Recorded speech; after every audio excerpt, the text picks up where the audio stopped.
Unfortunately, I've noticed a direct correlation between day trading and prayer. One of the ways the enemy distracts you is trying to get out of the rat race. Yeah. Like if you're focused on getting out of the rat race, that's just a wonderful way to focus on that so then I could eventually get to God. Instead of just going to God, I just think it's people are getting giddy over killing people. Like, yes, let's go kill him. Like that spirit, it can't be good. It's either Israel or America is the #1 state sponsor of terrorism, but it's never good to just blow people up. Like without any trial, without any, it's not even self-defense at that point. You're just murdering people because you think you're right. Welcome back to Two Beers and a Bible. We're just a podcast that talks about Christianity and the questions we have in Christianity that no one wants to answer. We don't have the answers to ourselves. I'm Mike, and this is my friend Fred. How's it going? It's going good. So we're back at it. I think this is the 3rd episode with beers. No, it's at least the 4th. We did Shiner. We did Hop Water. We did Brooklyn. Now this. Okay, it's number 4. So 4th episode of season 2. Was Shiner that big of a disappointment that you completely forgot about it? I'm was still let on the down. hop train, bro. I was let down. I was let down by it, if I'm being honest. But yeah. we'll see. Well, I think it was a good beer to start on because it was a good intro. We didn't know what to expect. I think we both gave it 4s. Nope, I gave it a 3. Oh, okay. I gave it a 4. I think I'm giving everything 4s, so don't trust my ratings. But I think that's going to change today. All I right. really do. Let's try it out. So today, Let's get into it. I don't even want to wait any longer. we're doing Sam Adams Golden. It's clean, crisp, and refreshing. Non-alcoholic, of course. in case y'all Non-alcoholic don't know. beers. So Let's do a little Cheers, cheers. Fred. And I want to see your first reaction. Go ahead. all right, let's see this.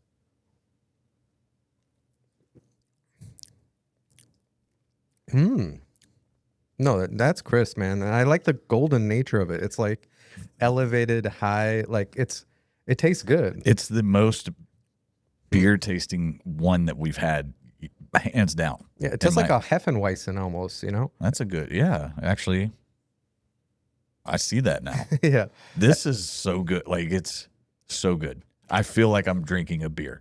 For sure. No, like if you want like a Hefeweizen feel, like a good Pilsner, like I think it's an easy Hef. This is really good. I'm going, this. I'm not even waiting. I think it's a 5.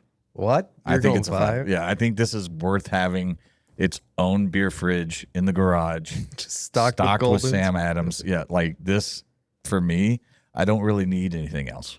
Wow. I like this too. And I'm going to wait until the end of the episode to get my thoughts on this because right now it's really good. I don't want to feel pressured here. I've had it before.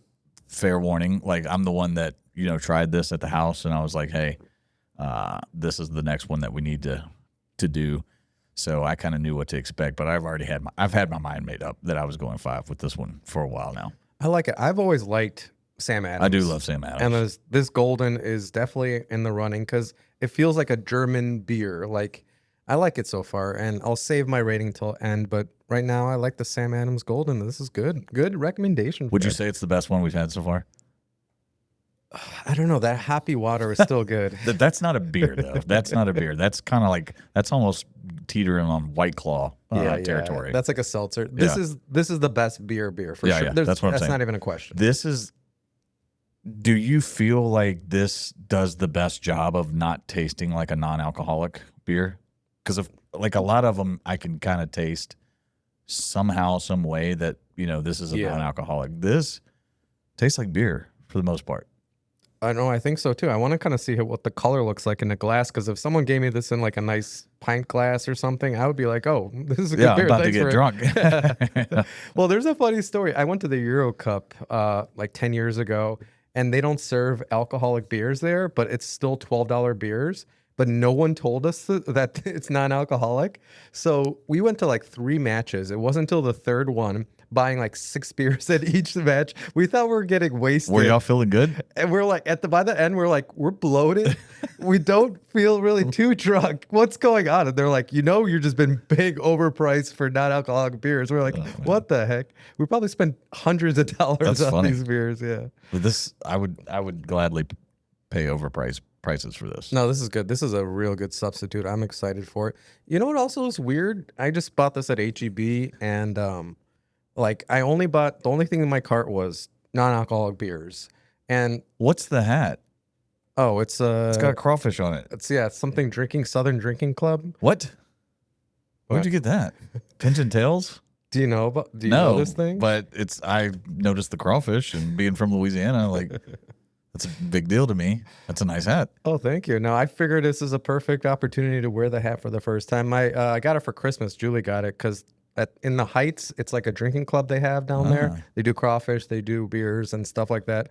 And they were just at some Christmas market we're at. Interesting. And I pointed out, I was like, oh, that's a cool hat. And then Julie went by behind my back and bought it. It's cool though. I like it. Yeah, It's I like definitely it's good for drinking. I Yeah, like it. I like it a lot. Well, I know what I'm getting you for Christmas. There we I go. guess. Let's go. Well, I was at HEB and I only had non-alcoholic beers, and it still ID'd me. Like, what's Yeah, the yeah. point of like They why? said they had to. I asked. Oh, really? Yeah, because I did the self checkout Yeah, thing. me too. Yeah. And it flagged me, and I got the person. I was like, "Y'all really got to do this for?" And she's like, "Yeah." Huh. So well, it is what it is. It's interesting. Yeah. Well, so let's get into it. There's been a lot of things happening. This is good. I can't like even put it down. I know. I think we're gonna finish this whole 6-pack by the time it's. This I is wouldn't over with. mind. Yeah. Just be bloated and not drunk. Exactly. Get all the calories without the drunkenness. But a lot has happened. I don't know when people will be seeing this. Hopefully the war in Iran is over, but that's like the big topic everyone's talking about Yeah. these days. And I know we had some conversation through text as well, because you were in the military. So I feel like you have a different viewpoint with this whole war than I do. I don't know. I don't really know what my viewpoint is. Kind of. I try as best to stay neutral and see it from all sides. But I'm down to talk about it. I definitely want to talk about. I think we need to each episode add in like what are you let's come back to the Iran thing if you don't mind, Okay. Yeah. because this has been on my heart to talk about. And in your journey right now, what are you struggling with? Is there anything you're struggling with? Because I've been kind of on the struggle bus myself and not feeling my best faith-wise, if that makes sense. And I figured now was a good time to talk about it. And if we talk about it, you know, I don't think anybody that actually watches this show thinks that we know everything, and that's not what we portray, right? Mm-hmm. It's more so of, you know, real life events, what we're going through from a Christian lens, and you know, the struggles that we're dealing. Dude, I've been cussing a lot. Really? Yeah, Just like out of nowhere? well, I think it corresponds with getting, you know, baseball seasons back up and going, and Parker does 2 practices a week, and I'm around some of the other dads and things like that, and it's just something I'm not proud of, but I don't really understand, you know, what's going on, and that's another reason why I'm kind of like, this show, we can't be like holy rollers, you know what I mean? Because I still have my own flaws that I deal with in real life, and I wouldn't want anybody that knows me in real life to like see this show and be like, well, he's a completely different person on this show. You know what I mean? Like, that's not what I'm trying to portray, and never would want to do that. I have my own flaws, you know, and things that I'm not proud of, but I would say that's something big that I've been struggling with lately, but I've noticed it, you know, and it's like something that's on my heart, I guess, in my mind. And I'm like, dang, how do I fix this? Like, what's going on with me right now? And I'm not praying as well as I should. And I think maybe that has something to do with it. Like, I got off my fast and like, I did these 21 days. Yeah. I'm out, bro. yeah, exactly. So that's what was on my heart coming here to the studio. And I was like, we need to bring this up and like let people know, like, we're all on this journey together, and we all are struggling with maybe the same thing, maybe different things, I'm whatever. sure. So And I think swearing, like, people make such a big deal about not swearing and things like that. My pastor just recently said that, like, he hates it when like he introduces himself as a pastor and everyone's like stops like swearing and talking normal. He's like, just give me your authentic self. And you know, I think swearing is a really good like canary in the coal mine. There's like a thing like, you know, coal miners brought like birds, canaries down the coal mine, and if it died, you knew that there was going to be some gas, so you need to get the heck out of there. yeah, I think swearing is a really good canary in the coal mine, that it just kind of shows you where you are at right now. Cause like you wouldn't be like swearing all the time if everything was like good, but like it's not a necessary evil as well.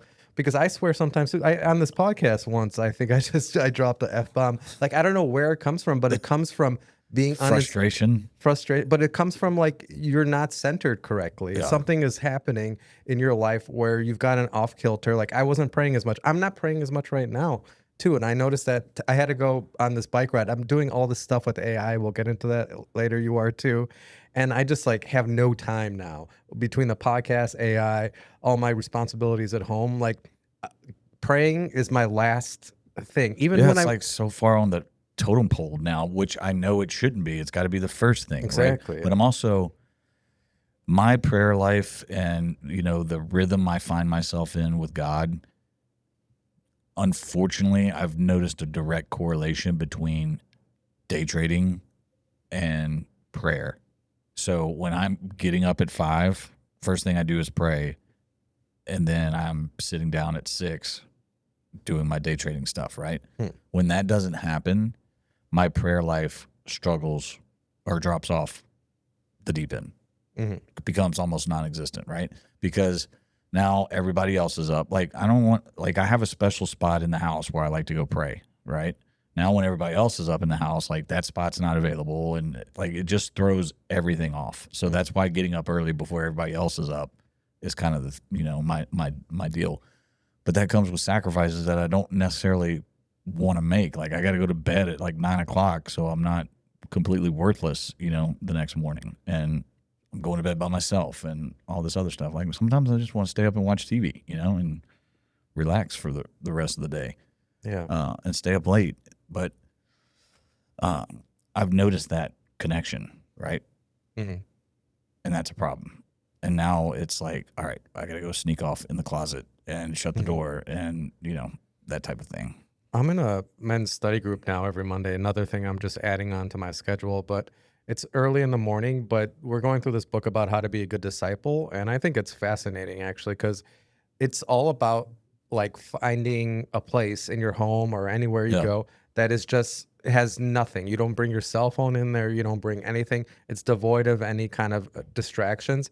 And it's in that solitude, they call it, like that's where you can pray authentically. Yeah. And I do have that. I have my own closet. So me and Dana have separate closets. So I have my own closet that I can go in. It's, I mean, it's not as big as this room, but it's fairly decent size. And dang, how many shoes you got, bro? quite a few. Quite a few. I do have the smaller closet though. I'll say that.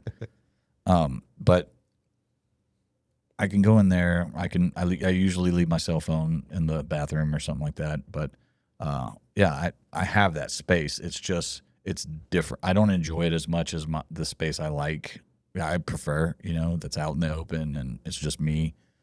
But I don't know.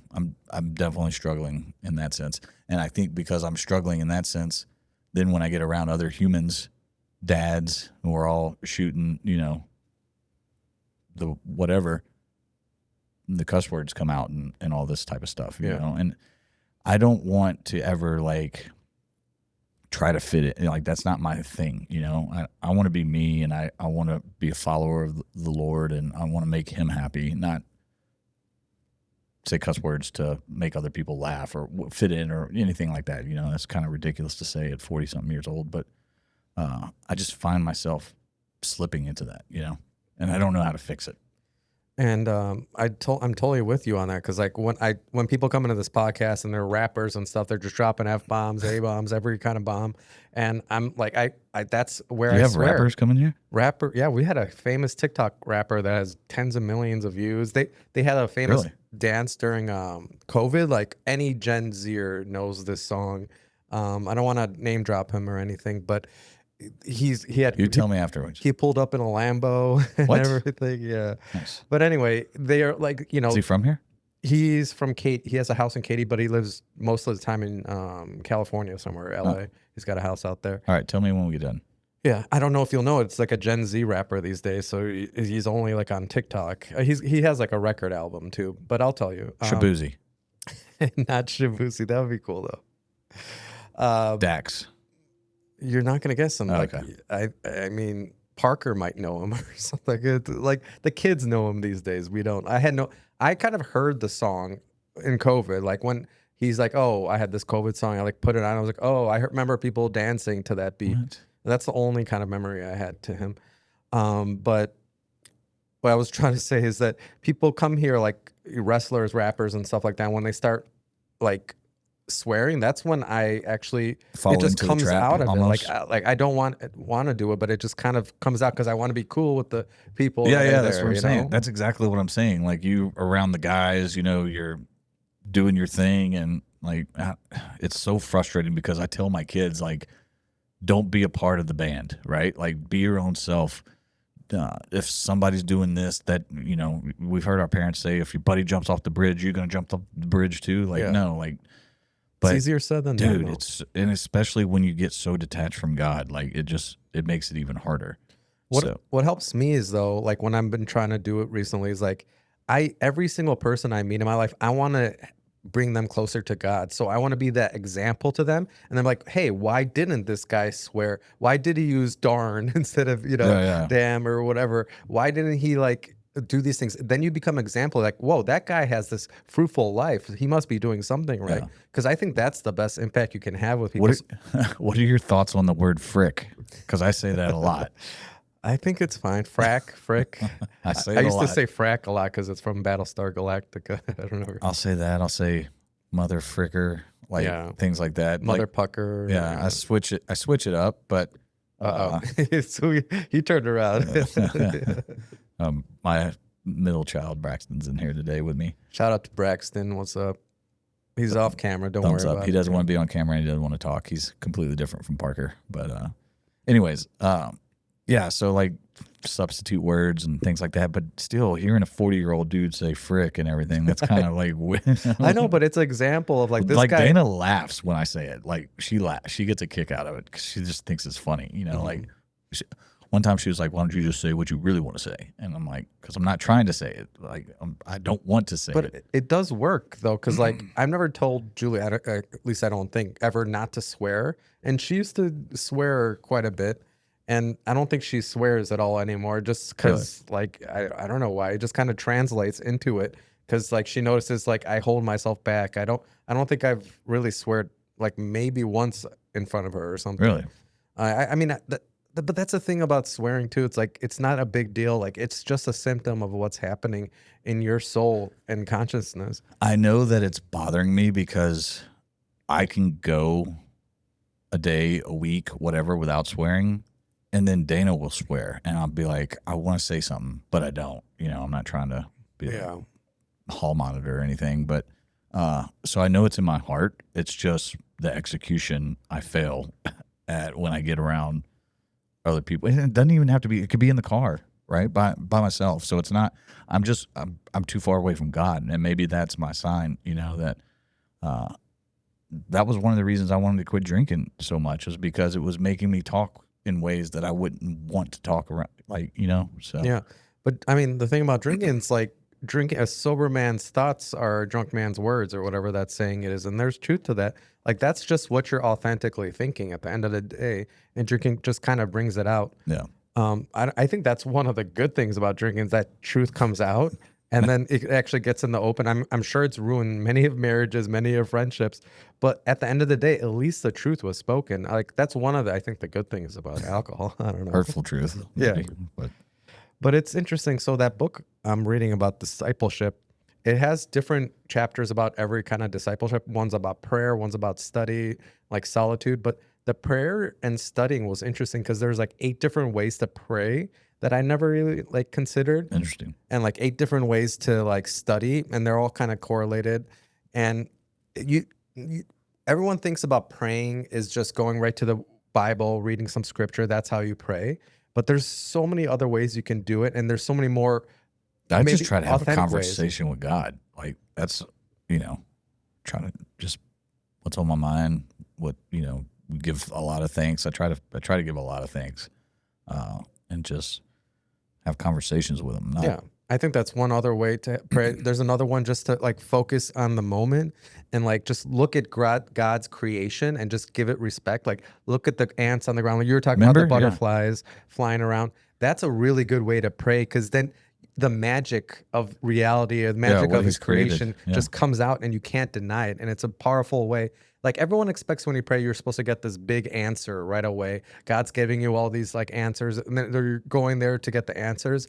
But God just like silently nudges you. You already know the answers at the end of the day. Yeah. It's just like a silent reassurance that, and that's like the most powerful prayers that happen. And it's not going to be this giant revelation for the most part. It's just understanding that God is in the center. And then you can calmly get to him just by being steadfast, not being rushed about things like the things you already know inherently. So I forget the name of the book. I wish I could name drop it because it is a really good book. I've learned some good things. It's tough waking up at 6 a.m. though on Mondays, but right after church too. Dude, tell me about it. It's tough, especially like when Sunday gets there and you're like, I gotta go to bed early tonight. And I've had the last 2 days where I could stay up late and sleep in. I don't know. It's kind of dreading. It's almost like having to go back to school type of feeling. So, Well, I used to be way worse. Like old me, like I got up at 1 p.m., 2 p.m. There's some days I didn't see the sun, but I would be up till like 6 a.m. just like programming or something, doing good some grief, stuff. dude. That was my life for. Were you one of those dudes that like put a diaper on instead of the computer? Oh, dude, I've heard about that with like World of Warcraft and whatever. I played World of Warcraft. I never had a diaper though. I was a World War. I was like a Just top rated. dumping yourself while you're playing this game. Yeah, you've never heard about that? No, I was probably in that thing. So you're just hearing things about people making fun of us. Is that where Leroy Jenkins got famous? Is that the same game? Leroy Jenkins. Okay. Leroy Dude, Jenkins. So funny. Yeah. One of my favorite videos of all time. No, I mean, I loved I was addicted. I didn't do any, like, I was making a lot of money through my blog at this point, so I really didn't have to work. And I literally woke up, went to sleep, just played World of Warcraft. I think it was for over a year, like at least 12 months. That was my life. It was so addictive. Did you leave the house? Like rarely. Like I would go, I was still cool. I had friends, like we went out on Fridays and Saturdays. So I still like when you went out, were you just like, I got to get back home? That was on my mind. I can't wait. I'm getting drunk. It's going to be awesome going back on this world, like drunk. I liked being drunk and playing World of Warcraft. It's a whole different thing because you can like kind of, it's like society. So you can have like impacts on people. Like random person walks by, you're like kind of like annoy them and stuff like that. But looking back on it, it was like completely took over my life.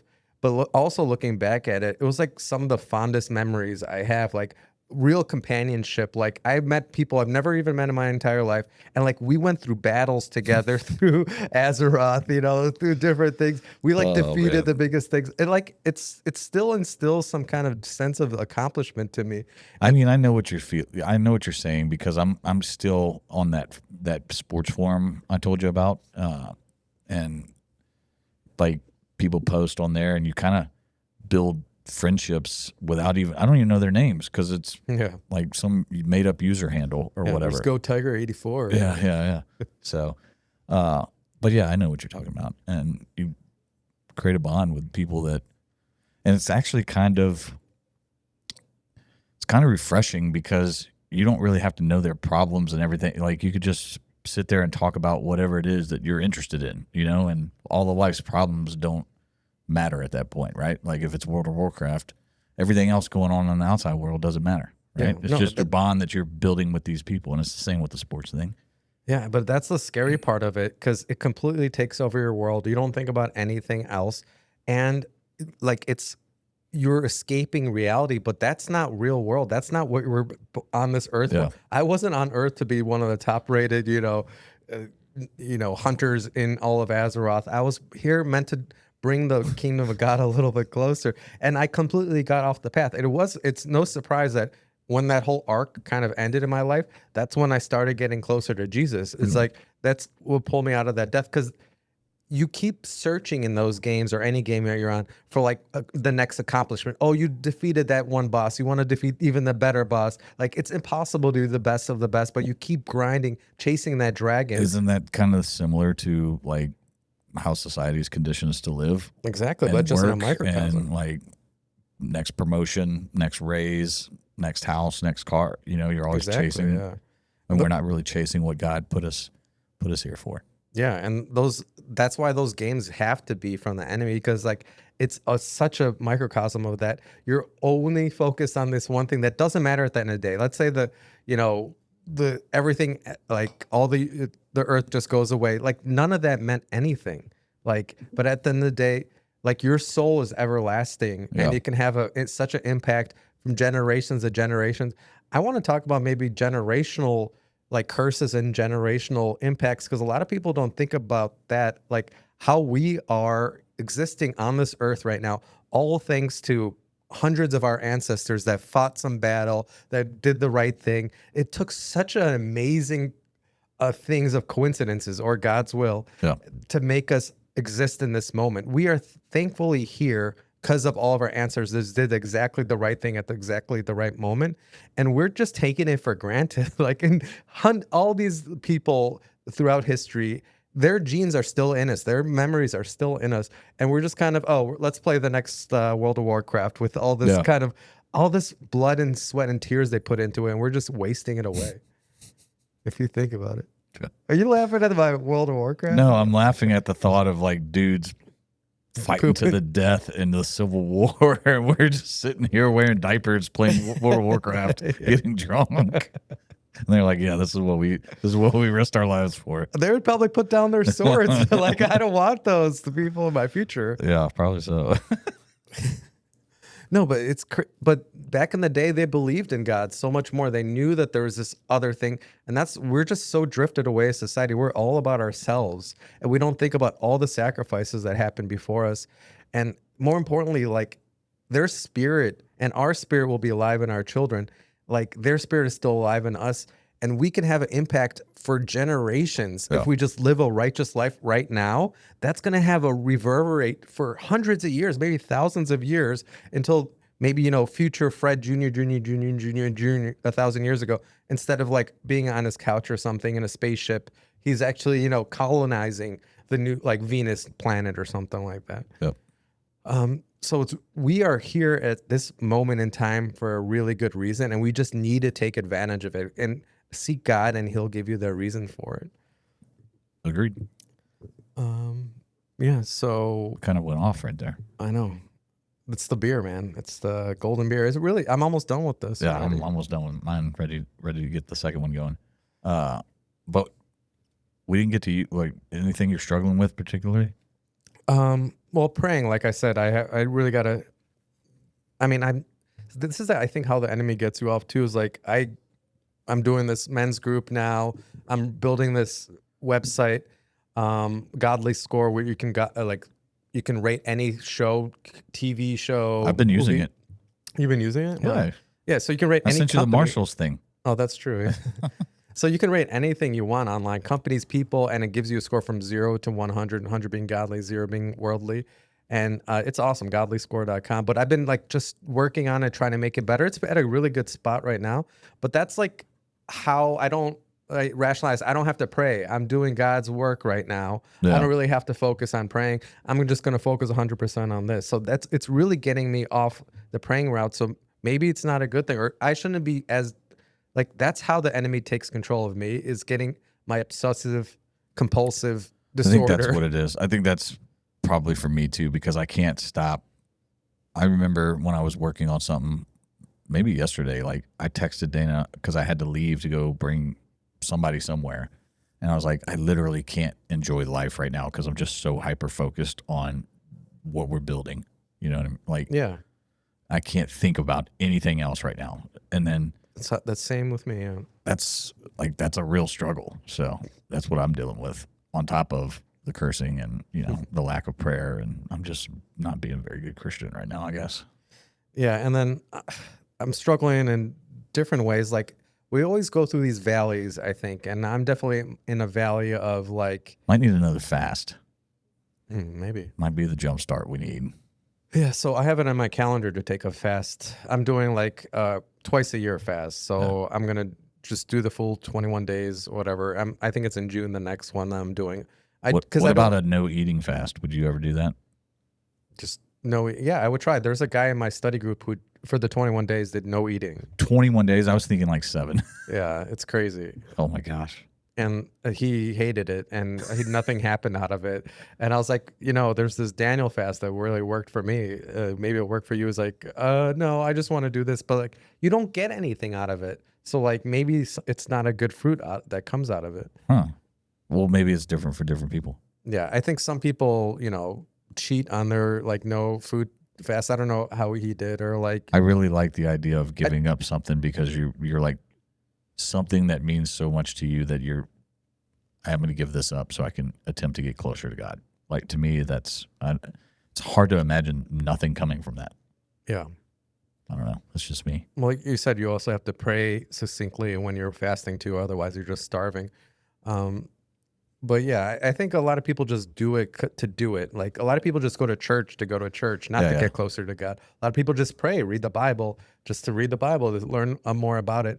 All these things that we do that we're taught, like all the works that we do, don't bring us closer to God. We need to have that connection with him and have that conversation with him. And then he kind of leads us on these works. And I think that's why it's important, like what your heart is made out of, right? Because that's what's like driving this. Like my heart is there. Execution fails and some, and I'm not the type that's going to be like, well, he knows my heart, so I'm good. Like I want to keep searching for what the problem is and fix it and get on the right track, right? Mm-hmm. But as of right now, it's been a struggle bus, to say the least. Well, I feel like the valleys are natural. Like also in the book, it like gives you opportunity to learn where your faults are.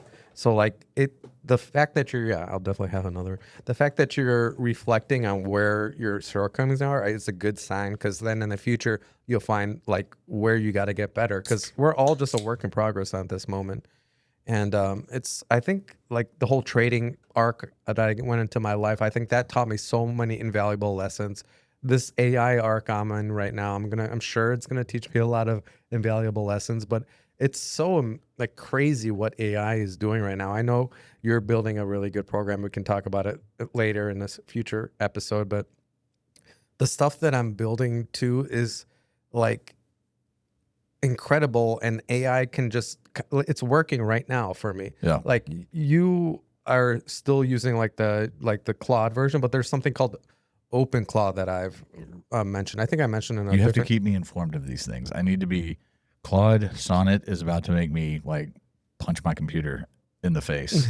Like it's just, it does things, and then it will actually admit like, oh, I shouldn't have done that. I told you wrong. My mistake. My bad. And I'm like, dude, you're not supposed to be doing that. So that's why this Open Claude thing it gives you structures for these agents. You have all these different agents who specialize in different things. And then you have like this overseer guy, like the main CEO, and he makes sure everyone keeps doing on the right things. Really? That's the best way you can like kind of function with these teams. Because like just having one person, they're gonna forget things. You'll see a new session pop up, and it's gonna forget everything it's done. So what in the world? Yeah, don't count all your chickens, and like make sure to like save a copy of whatever program you have right now. So in the future you can reference it. So that's like a really good thing to anyone doing any AI stuff. It will forget. It doesn't matter how good of a memory system you have. Like something's gonna happen. Some API might hit its token. A new session starts right at the worst time. You're gonna forget everything. And that's crazy. But so anyway, this Open Claude thing, it just works the whole time. So I have this agent like doing all these projects at me, and like it's perfecting it. It's looking where it can find new ways to make it even better, and providing solutions. It's working overtime night, just trading on crypto for me now too. So I don't even have to, like, so you're still trading? The Open Claude, or my scout, or his name is Scouty, my agent. Gotcha. And he just trades the whole time. So I need to get an Open Claw. Yeah, so you get like a Mac Mini and like make it live. I have a VP, like a server where mine lives on, because I don't want to give it access to my own computer or any details. Like it has no idea about me. So it's kind of a drawback, because like some people are building ridiculous things. You give it access to your calendar, to your emails, to your phones, to everything, and it can just kind of do everything for your life. Take over your life like some weird sci-fi movie and just start. Yeah. Could you imagine if it started opening up credit cards and stuff in your name? No, that's what it does. I've given mine access to like $100 and a crypto account. It can do whatever it wants with that stuff, and it's already made it more money than from that already. But it's crazy Really? what some other people have been doing. Like there's this thing called 11 Labs where you can train any voice, so you can train it with your Yeah. own voice. And it has it call their like people have called their mom every week with 11 Labs just to have that conversation going Jeez. because they wouldn't do it themselves. So they're having this, and the mom has no idea. Like it's crazy what the things people are coming up with, what the agents are doing. It's definitely, it's a Black Mirror episode we're living in. Yeah. It's we were talking about it the other day, and when we used Claude to create that system, it literally took 5 minutes. And no, it's not complete. Like there's testing and fixes and let's add this, and it's a whole deal. But the creation of the overall system took like 5 minutes. And I said to Dana, I was like, I almost feel bad making our kids do school right now because what's the point, right? Yeah. Like we just signed. I told you he's doing the Code Ninja thing. Mm-hmm. That's cool. Well, why? In the grand scheme of things, Yeah. That business is going to be completely out of business here in the next I have my 6 months to a year. master's in computer science. I used to code all the time. I'm not touching any code anymore. Like, what's the point? I'm doing it worse. I do worse comments. Like commenting is the key to code, so you can go back and like fix things. I can never do as good of a job as they're doing right now. Well, we just send him. He wants to go and he No, it's enjoys good it for going. your mind but, to learn that stuff. It's just made me start rethinking a lot of things, and like the way I can explain my experience with AI and Claude is you hear people talk about it and it doesn't fully register in your head until you sit down and you have this thing build something out and you're like, I cannot wrap my head around what just happened. Yeah. Like when you see this program, it looks like a software developer, excuse me, I believe it. developed this thing for It's like better than $100 them, grand yeah. or something. Like, it's insane. No, I've spent $100 grand having people develop stuff, and it's better than that stuff because that stuff is just they hire some place in China to build it for you, and it looks like flimsy. Doesn't always work. There's patches to it. It's better software. You think so? Oh yeah, better. See, I still don't know enough about it, but what I'm learning is that when I do have to talk to somebody about it, I'm kind of starting to know, right? It's like going through the process of building a house. Your first house you build, the contractor could totally pull one over on you, right? Because you don't know anything about plumbing, electrical, HVAC, all that type of stuff. But after you've built a house, now you kind of know a little bit, right? It doesn't mean you know everything, but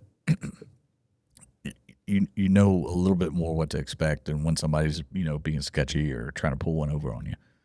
That's kind of been my experience with it. Not that I'm ready to go have a coding conversation with anybody that knows what they're talking about, but I'm kind of starting to understand a little bit. Yeah, but my issue with the whole AI thing is now I have all these ideas, and which one do I focus on? Which one do I go 100% on? Because right now I think I'm building like 6 projects at the same time. I'm doing 2. Oh, you're doing 2. There's Yeah, another one? I did a trading one. Oh, really? Huh. So what do you do? Have that one doing? It's building out, basically giving me a confidence score, and it's building out ascending and descending trend lines automatically, showing where the next level of resistance is. Basically saying, hey, trade, don't trade. Do you wait. have it hooked up to like your signals and all your scanners and stuff? It's kind of patching through to some, I can't remember the name. It's another program, but you still use day trade dash, right? And then you put the ticker into this program, and it'll use like a third party program and everything, and kind of give you the real time data and everything. Yeah, but it's good to not have too many dependencies, but we can talk about this later. But that's why hooking up to like that, Ross has all these scanners that are doing good already, and it's working 100% of the time. If you could just feed that right into it, then you do your own thing, it's unstoppable. Like it'll give you everything. My real question is like, if that works, like, and again, it's not going to be, I don't think 100% of the time accurate, right? But if it's remotely works, right? You can basically print money on demand at that point. And so what does that do for day trading, right? Like, no, someone's got to lose. That's why it doesn't make sense. At the end of the day, if everyone's on a bot, like doing the fundamentals correctly, like who's the loser? Yeah, exactly. That's kind of my point. So, what I wanted was something that could give me as much of an edge as possible, while also trying to eliminate as much emotion from the whole thing. Right. So, like, buy, wait, don't buy. That's kind of what I was looking for. So, Yeah, so that's exactly what I did with that trading software too. But there's just all these ideas that can happen, and I need to focus on something. And I think it's all about which one gives like most glory to God at the yeah, end of the day. Not makes. I was reading during my prayer today when I rode the bike because I was like, I just need to stop. I need to pray. And then crazy thing, when I was praying and reading the Bible, like my mind still wanted to focus on like the other stuff I'm building. Oh, what's happening right now? yeah. I can fine tune it, but like I completely try to shut it off. And so I read one And then if Peter. you're too far gone, you'll be like, maybe God's trying to tell me something with this. Like, oh, I need to program this into there. Yeah, like that's what God's thinking right Yeah, now. exactly. He needs you to do another thing. But it's so funny how God works because like it took me like a chapter and then like I slowed down. Like things got slower. Like I would read the next word. I got calmer. Like my mind wasn't racing. And then the scripture was right there and it was talking about how God doesn't care about gold. Yeah. Gold will go away. Your soul is eternal. It's more valuable than any hoard of gold or anything that exists in the world. So why aren't we focused on only building our soul up and our Holy Spirit up? And why we focus on these worldly treasures? Because the only thing at the end of the day that matters is our soul. Yeah. And that was right there in 1 Peter, I think the first chapter. And it's just so important to have the perspective on we need to be building things that, like, let's say, God forbid, we die, the things last with us in heaven. Like, that's a good way to I think about, like, what trades am I learning right now? If I go to heaven, that'll still be useful in heaven. Like, learning the piano or something. I think that's a really useful thing. I could still play music, if I didn't have uh on this earth anymore. Yeah. Like that's something that's transcendental. Like the same thing like with You could be up in heaven playing Sweet Caroline whenever exactly. somebody enters the pearly gates. Yeah, but I don't think I would be like trading, that this is what like how I'm learning what to prioritize, like what will make me more useful in the future as being an eternal soul. I guess the problem is, and this is what I struggle with, is what can I do here on earth that will set me up to where my focus can be 100% on God, right? Because right now my focus is on building. My focus, since I started this entrepreneurial journey in 2014, it's been on building, right? It's this company, sell that company. Now we're building another company, right? And it's just nonstop building, searching for that one thing where you're like, well, I don't have to build anymore. I don't have to work anymore. Now I can just wake up and pray and dedicate my life to God and take care of my health and, do the thing, enjoy life, right? But at some point, I feel like if you're not careful, you could wake up and you're 70 years old still chasing this building thing, you know what I mean? And no, I did it. You know what I mean? I feel like I've done a really good job lately, but it happened. It just happened. It's okay. Anyways. You're two NAs deep. Yeah, dude. Thank you, Sam Adams. But I don't want to. I'm very aware of that fact that I could wake up one day, I'm 70 years old, and I'm like, I never built the life that I was planning on building to where I had the ultimate freedom, because now I got way more freedom than 99.9% of people out there, right? But when I'm building, like my mind's focused on something else and it's not focused on where That's it what I'm needs saying. to be. You can have 100% freedom, and it's still you at the end of the day, you need to be just dedicated towards God, focused on God, giving Him the 100% first. Because in that book that we're reading, the discipleship book, like it also said one of the ways that enemy distracts you is trying to get out of the rat race. Yeah. Like if you're focused on getting out of the rat race, that's just a wonderful way to continue you going. Focus on that, so then I can eventually get to God. Instead of just going to God, then you'll eventually get out of the rat race. Yeah. I think you definitely need to be aware of the aware of the rat race. I know what you mean. And like, I need to get out of this. But I definitely understand what you're talking about. Like, go to God first and Then get out of the rat race. Yeah. Yeah. But like you're clearly doing good things and trying to help people, but as long as it's connected with God, like then it'll help people. But if you get people out of the rat race without any kind of connection to God, that can lead them a whole different, Yeah, because then like then they'll alcoholism, they'll start, start could you doing imagine drugs. not having anything to do all day, every day, and you're just Yeah, like, exactly. think I'll just start drinking at 9 o'clock in the Yeah, morning I made right now. $10,000 this morning. What else? I can Yeah. let's go on my yacht, go to Bahamas. Let's Yep. get Strippers, all yeah, this type of stuff. let's get that on the boat. Let's go. No, I get it. I get it 100%. So, Yeah, there's a lot of ways the enemy. It's why also a good thing that helps is like why the enemy cares so much about us to get us off kilter. Clearly, we're on the right path. Like, why is he doing all these things like trying to attack us? He's not attacking other people as much. So that gives me hope that we're definitely doing the right thing.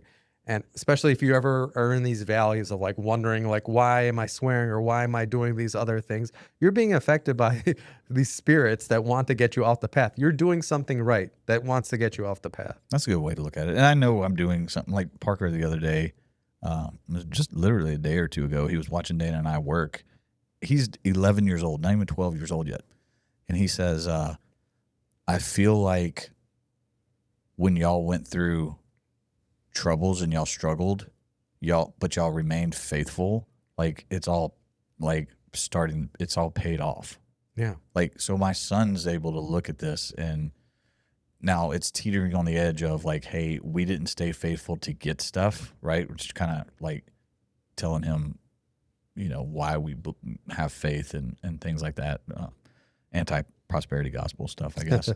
But kind of him explaining to him, faith and that sort of stuff. But just the simple fact that he, at 11 years old, is able to see these things and, see the life we've built, the dreams that we had and, them coming true and things like that.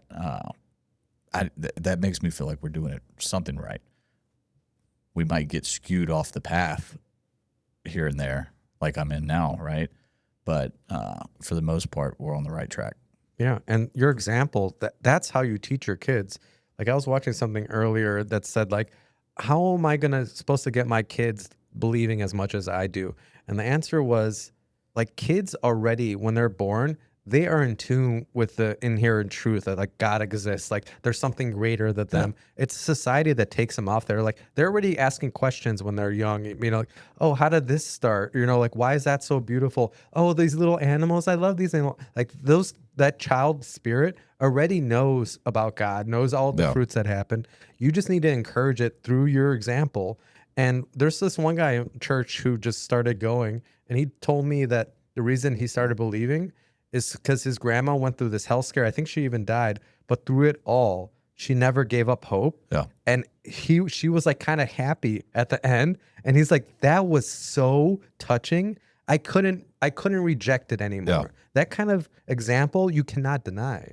Yeah, I mean, it takes a lot when you're going through the hardest time of your life, or whether that's financial trouble, sickness, death, to still, like, that's the point of faith, right? Like, I don't know how this is going to end, but if I knew how it's going to end, I don't need faith, right? Mm-hmm. So that's the beauty of it. And to see somebody go through that and always have, like, some of the best, examples of faith are when something goes terribly wrong for somebody, like their kids in a school shooting or something, and they interview the parents and they're so like thanking God right now. Like, what are we like? That's crazy to like most people, but you can see how deep their faith is, and to me that stuff's really moving. So yeah, I don't know.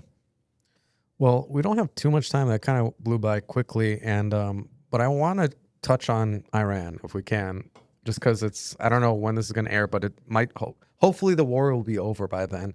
We can at least agree on that, maybe. I felt like this whole thing, and I could be completely wrong, but it felt like Trump did a real life Leroy Jenkins. And it's funny, that we talked about that earlier, but that when we wake up and he's just bombing the heck out of Iran, I was like, could you imagine him just sitting in the Situation Room being like, Leroy Jenkins. It does seem like that because they had no plan of how to get all the Americans like in the vicinity or in the area out of there. It's like they didn't even know about it. But did you hear Marco Rubio, his interview? No, I haven't watched. So I'll be honest. I saw like the first when it kicked off, and then I haven't really paid attention since. Okay. I'm actually like, did they ever? I haven't. I've been totally out of the news. Did they ever find that woman in Arizona? I don't know. I never followed that story. It was something I didn't care about. God, boss. What? I don't know. Well, there's a lot of more tragedies, like people dying in Gaza right now. It was They're just more an important. interesting. It was an interesting story. Mm. Well, the fact that the media makes it such a story, I don't find it interesting. There's thoughts of why she went missing, and who she's No, I know it's a related to, and all that type of stuff. That's why I'm saying it's an interesting story. I see. But the interesting thing about the Iran thing is that Marco Rubio said in the interview, someone asked him why they went into the war, and he's like, well, Israel was already planning on doing it. They were going to send in their missiles. They already had the green light, and we knew Iran was going to respond back to us, so we just preemptively went with Israel to do it. And that's crazy, I think, that we just started a war just because Israel, some other country, kind of like was going to do it already and just drag us into it. I've heard conflicting things. I've heard that they were That's what Rubio somehow days away from having nuclear weapons again, which I thought we blew up everything. 100 years or 50 years they've been saying that. And they were going to use them against Israel. I don't know. I've heard quite a few. This stuff's making me bloated. I feel I'm very full. gassy right now. Yeah. I'm like burping and everything, but it's good. Maybe it's the way we're sitting in these chairs. Maybe I'm trying to lean back with everything, but no, I mean, I think any kind of beer, any kind of like hoppy kind of stuff is going to have bloating. But it's more like I don't know how to feel on the whole subject, because ever since I had that realization of, one of the 10 commandments, thou shalt not kill, it made me rethink a lot. Like I talked about last time, I didn't bring my gun with me when we went downtown. And you said. I don't know. I told you in the text, like I'm trying to stay neutral on this. I just think people are getting giddy over killing people. Like, yes, let's go kill him. Like that spirit, it can't be good. That used to be, I used to have a little bit of that, and I blame that on, the army type deal. Just having like a deep hatred of terrorists, and like I don't have any love for people who just want to cause terror and kill innocent people and basically take cheap shots whenever they can. It's the lowest of the low, but it's you can't ever satisfy that feeling. Like, look what happened in Iran right now. They completely destroyed any leadership in Iran, and that's still not enough for her. Like, we still gotta keep going. We still gotta get them all. Like, there's this you want to Israel like on camera. Like, we gotta keep bombing them. We gotta keep bombing these different things. Like, you already got your goal, and you still want to get more. Like, there's something so evil about that kind of feeling, and it's hard. I agree with you. I agree with you on that. And there's someone in my study group I keep talking. Do you feel like that regime needed to go, though? I think Israel needs to go just as much as Iran. Really? I think the reason that you went to war in Iraq, or different wars over the days, is because of Israel. Like, they've bombing Gaza right now. The biggest state sponsor of terrorism is Israel. Like, they bombed, most likely are. You're gonna get some flack for this. Just FYI. It's just the truth. Like, if you look at Tucker Carlson, he did a great. Today, I think it was today. I've heard he's yesterday. I've heard he's alienated his base. No, he's gotten more love from it. That's the thing. It's his alienated his rhinos in D.C. The people that like a lot of the stuff I've seen posted, they're like Tucker, like no, it's those rhinos. Like this guy in my study group, I don't want to say people's name. He has that bloodlust to kill more people, and then he talks about God. Like how loving God is, and like you have to love everyone. Just before saying how he's so happy, the pagers, Israel put pagers on everyone and killed hundreds of people. Like, you can't have it both ways. You can't pretend you're a Christian. That's pretty diabolical, by the way. The pager thing. No, it's amazing what they did. That's kind of crazy. There was like a 10-year plan to do it, but it's never good to just blow people up like without any trial, without any. It's not even self-defense at that point. You're just murdering people because you think you're right, because you think they're the terrorists. What if they're the terrorists? What if Israel's the terrorist and you're just siding with these terrorists? Maybe we're the bad people. Have you ever thought about that? All right. So was the regime murdering their own people in Iran? Yes. That's a problem, right? And America murders its own people. Americans murder their own people. Like the government of America, you think so? Murders people. Yes. Oh boy, you're about to get us in trouble. They murdered us. They fed us a fake vaccine. They sent us to wars. 1 million people died in Iraq over a lie. Our government is not it's either Israel or America is the #1 state sponsor of terrorism. Iran is probably 3, maybe 4. It's up there too. It's definitely funding a lot. Russia's up there. China's up there. But there's no one that defeats Israel and America. They have the #1 spies in the world. Israel literally bombed USS Liberty back in the day to try to get us into their war against Egypt. And 50 crew members died and nothing ever happened with that. And now finally they're admitting it. Like it was 50 years of just pretending, no, we didn't really do it. No, we really, it was a mistake. We didn't really know it was a US fighter. But now there's like tapes that say they knew it all along. It was about getting it. There's like transcripts of people high up talking about how it was all to get America into the war. Like 50 years from now, we'll see what the real reason was to get on Iran. And I bet it's a religious thing of building the third temple. Like Israel wants to destroy all the neighbors it has around it so it can rebuild the third temple. And if you believe that as a Christian, you believe that there needs to be a third temple for Jesus to return, you are not a Christian, because Jesus says multiple times that he is the third temple. He is the final way that God is going to reach this earth. He is the mountain that you have to build on. So if you're promoting Israel, you think Israel needs to bomb the Dome of the Rock, build the third temple, you don't believe what Jesus said. Do you have any thoughts, or have you heard any, like, that Israel isn't actually a place, it's a people? Have you heard that thought? Yeah. What is that? Break it down for somebody like me who needs to comprehend this. What does that mean? That it's a people, the tribe of Judah. Back in the day, like protect Israel, like all that stuff wasn't protect this country. It was protect this people. Yeah, no, I totally believe in that. And as a Christian, I think we are the tribe of Israel, like us right now as Christians, because Jesus came down as the Messiah. He created a new covenant. We are Israel. We're the tribe of Judah. And then there's this people that live in a country called Israel that have no ancestry down there. That another Tucker thing that he comes into, but it's true. There's a wide majority of people that have no connection to the ground of Israel. And they're just pretending that they're Israelis. They have no connection to these people. They don't believe in the covenants. And somehow they're Israel. They're pulling the wool over our eyes. Yeah, exactly. But keeping it simple to explain to somebody who knows nothing about nothing that we're talking about right here, right? Is that basically what you're saying? They're frauds that are pretending to be the Israelis. Yeah.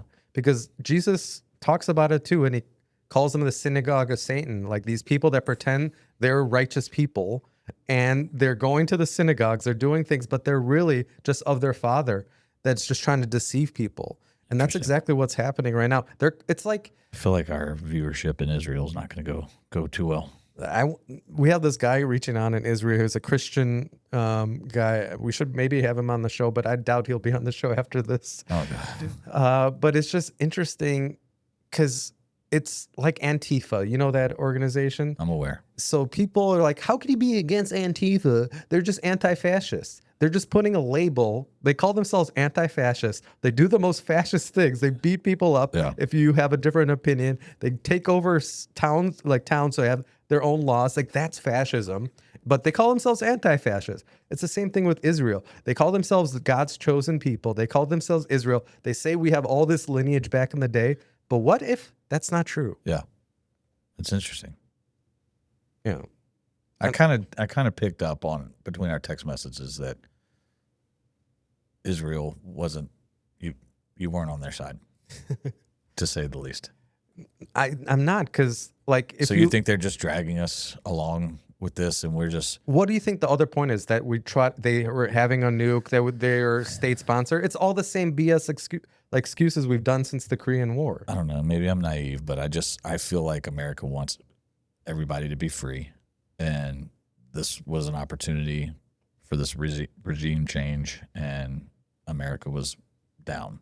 Yeah, And I don't believe in that, because we would not be fighting with Ukraine right now. Like, they are under a totalitarian government. They don't have elections. They don't have freedom of religion. Everything democracy stands for, we're protecting. That doesn't seem like, does Ukraine murder its own citizens? Like, yes, like Iran. Yes, they firebombed a building at the beginning of the war just because they were Russian-aligned citizens in the southeast of Ukraine. They were Ukrainian citizens, and they locked them in a building, then firebombed them, and now they're the good guys somehow. Yes, well, they've always been a corrupt nation, like incredibly corrupt. Yeah, number one most corrupt right before the war, and now they're supposed to be like these perfect people. I don't understand enough about why we would, I'm just saying, there's all these different countries. There's so many countries in Africa right now that have these terrible dictatorships. There's a reason. But we can't go after all of them at the same time. So we're just doing the 7 countries. Israel has. Do all these countries in Africa have nuclear capabilities? No, but Israel has nuclear capabilities, and they pretend they don't have nuclear weapons, and somehow we're protecting them. And somehow have this crazy right-wing government. Well, that's probably because we've been sold a bill of goods to protect Israel. Yeah. Like, that's where it all comes from, right? And if you look at people like... but you're saying we're protecting the wrong Israel. The wrong Israel. Exactly. For 100%, it's the wrong Israel. It's just people pretending to be Israelis. And if you look at what they said a long time ago, in the 90s, I think, there were 7 countries that they needed to get out of existence. It's this also the 7 countries without central banks. And it started with Iraq. It started with Syria. It was, and the final one was Iran. They've already gotten 6 of them gone. It was like Libya. Is this the whole BRICS thing? No, it's not BRICS. It's just they had 7 countries they've been talking about. It was like in the emails that they need to get after. And this is the final one, Iran. This is their final chess piece to get hegemony in the Middle East. Then Israel can do anything it wants in the Middle East because there's no one to deter them anymore. We're fighting for Satan. I don't want to put my tinfoil hat on because I'm not that. Like, that's my wife. Yeah, let me talk to Dana about this. Somebody said it before, and now, like, seeing it happen in real time, I kind of picked up on it, and I'm like, nobody's really talking about Epstein anymore. Yeah, there's and that's pretty odd timing, if you ask me. Mm-hmm. We need to get this guy on the podcast. He's 2 floors down here. He's got a really good podcast. Go watch him. It's called Fidai Insurance. It's on YouTube here, and he talks about insurance, but then very rarely does he talk about insurance. No, actually, like, he's here for an hour, 15 minutes. 2 minutes is insurance. Everything else is about. He's Iranian. Oh, really? So he was talking about the whole Iran war. It's really interesting to hear because. Is he glad? So this is the thing. He's like, if you choose a side right now, you are feeding into this fear-based mentality, and that's how they capture you. Yeah. Because our souls are good. We're supposed to be thinking about good things. Anyone where you choose a side of good and bad, that's when if you choose a side of good, then you have to be against the bad people. If you choose sides of bad, you're against the good people. He's Iranian, and he's saying, don't choose any side. Focus on yourself. Focus on when you can get better. That's everything where I was when I was saying I was remaining neutral, right? Like, I can't stop whatever America's going to do and participate in. And Iran, you probably shouldn't be doing the things that you're doing, right? Yeah, I can agree with that. That's where I am, right? If you do those things, then you're putting yourself at risk, right? And that's with me, how I live my life, and you, how you live your life, right? If you go drinking and driving, you're putting yourself at risk of crashing and killing somebody else, getting a DWI. Like, you're opening the door for those things to happen to you, right? So that's kind of how I look at it. I was wondering, like, how does he feel? Like, I've seen all these videos of Iranians being happy and, all this. Is he kind of along those lines, or? No, he's literally saying he can't be for any side, because as soon as you do that, then you have an enemy, and you have to be self-reflective. Like, I bet you I was the same way. I bet you there's someone watching right now that has all the right answers to Iran, what they should be doing, how the U.S. should be acting, but their whole house is in disarray. They don't have a job. They haven't made their bed in the morning. They don't That's know a what good to point. eat food, but somehow they have the answer to Iran right now. Yeah. And that's the problem with our society. We are so focused on these future that's problems why I've we been can't have an impact That's on. why I've been saying I don't pay attention to the news and to politics and all this other stuff. And that's why I don't pay attention to the person with the missing mom. That is a like true crime type of story. That's why it's interesting. I know, right? but And it's still just another It could way. be conspiracy where the woman's ratings on you. What show is she on? Today Show? Yeah, today's show. Supposedly those have tanked. Her job was in jeopardy. Like, there's this whole story out there about this, and conveniently, her mom goes missing while all this is happening. So, No, I that's agree. what I'm saying. If There's you're into entertainment value there. true crime, yeah, I hate to say it like that, but yes, there's. But the same thing, I got a piece I'm too so invested. bad. Me too. I'm too invested in the Iran war, and then like it's getting me off my path. Like, imagine all the time that I spent learning about this Iran war, Can we learning pause about this? things. I'm about to pee my pants. Sure, yeah. Let's pause. We just had a bathroom break though, so First time. yeah, there's a first time for anything. But going back to the war, it's another way to distract us. We can't fix this war. Let's focus on our own life and worry about that. And anything else is a distraction. Completely agree. All right. We solved it. We solved the war, everybody. But that goes back to politics. Like, why worry about politics? Why obsess your life about politics? That's what I've been saying. You and your insurance buddy, like, basically articulated it better than me, but that was where I was at with all this. Like, Yeah, you mentioned focus on yourself, get right with the Lord, and all this other stuff is just noise. Imagine if everyone did that. Everyone just focused on themselves, got closer to the Lord. This world would be amazing. Yeah. No more wars. In an instant, you can fix the wars. Well, I don't know. No, if about that. everyone got to God, there would be no more wars, right? Well, unfortunately, that's not going to happen because not everybody's going to get to God, and But if more people did, money it would be better. is going to always corrupt. corrupt people. But we're in Houston right now, and it's the rodeo season. Are you going to go to the rodeo? I am not. I don't go downtown. I try to stay. You stay in this bubble? I try to stay out of downtown as much as possible. Oh, because you don't want to bring your gun anymore down there? No, there's just there's no reason for us. Well, I'm going to the rodeo, and it's going to be fun. My buddy's gonna coming see, from Forrest out of town. Frank? Forrest Frank. You know about Forrest? I was going to mention him. I've talked about him multiple have? times. Yeah, Oh, I didn't know. yeah. Braxton's a big Forrest Frank guy. You like Forrest Frank? Oh, he's awesome. Like, I really got into him recently, and his concert was the first one to sell out of the rodeo in 2 minutes. Let's go. Every single seat sold out, and I was so excited. I waited in the waiting room to get it, and I I heard there. all the scalpers bought everything. I was before. there, and all the seats were gone. Yeah, and then luckily I looked into the suites too, because I don't think you can really hear it, but if you can, I can hear it. yeah. Does that mean they can hear it? No, because we'll have a noise gate on. I Okay. think it'll be fun. Maybe they'll hear a little bit. But anyway, Forrest Frank sold out instantly. And I luckily looked into the suites. Like, they had Yeah, suites suite? on too. And it includes all the food and drink. And it's cheaper than the resale tickets right now. So I just jumped on those and got those. That So had to be we're- super expensive still. No, they're not. Guess how much? Guess it was. I don't know. It was $100. That can't be Each. right. Yeah. And then you get your own entrance to go in. You don't go through the maze with people. You go elevator straight up. Includes the food and drink. What? And you have a center row seat in the. I don't know why everyone Think didn't they'll have any these Sam Adams Golden up there? seats. I hope. I'm gonna sneak in my hops. I already bought a 6-pack at HEB. I have it in the fridge. When's here. the concert? It's Friday at 2 p.m. Tomorrow? Or no, I'm sorry, Sunday at 2 p.m. Oh, Sunday. Okay. Why do they have it so early? It's weird, but Mm-hmm. I'm excited because the rodeo is a fun time. They have this wine garden that's really fun. I've never been to the Houston Rodeo. Not once. Well, why don't you come I don't Sunday? well, I can't. We have baseball tournament. Uh, But I don't like huge crowds and everything. And I especially don't like it right now. Not saying anything, but oh, it just makes me wow. nervous.